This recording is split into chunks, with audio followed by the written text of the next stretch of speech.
So now it's time for the week 2 challenge. For this week's challenge, what we're going to be doing is some character lighting, very similarly to what we did in the last couple lectures.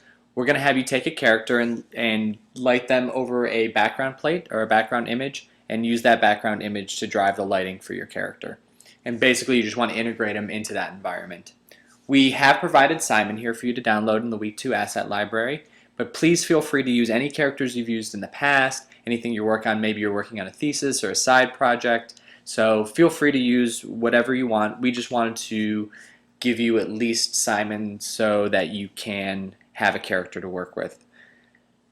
The things that we're looking for are obviously, good shaping, the good eye lighting, but also, again, working with the elements in the scene or in the background plate to incorporate and integrate your character well within there.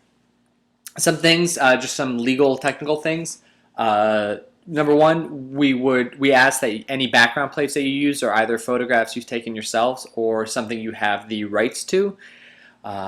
Basically we may be, we have our student gallery on the main TDU page and we don't want to be posting anything that we will eventually get sued for.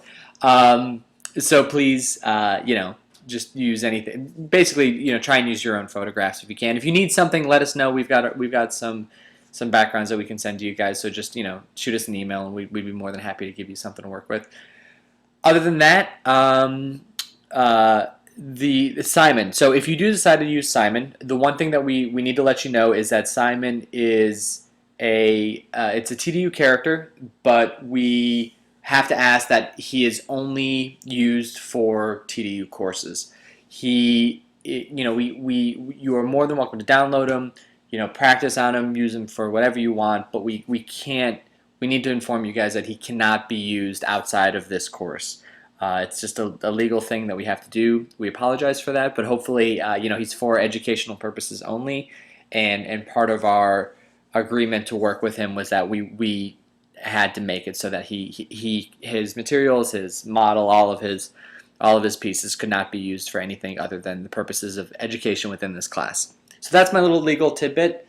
But other than that, let's see, for your submission, for your weekly submissions, it's kind of cool. In the past, we found it works really well if you along with your final image or your work in progress image, if you could also submit, and this is totally optional, but it helps us evaluate. If you could submit smaller images or maybe some work in progress of each light isolated, so an image of just the key light's contribution, just the fill light, just the rim light, and any other utility lights that you've used.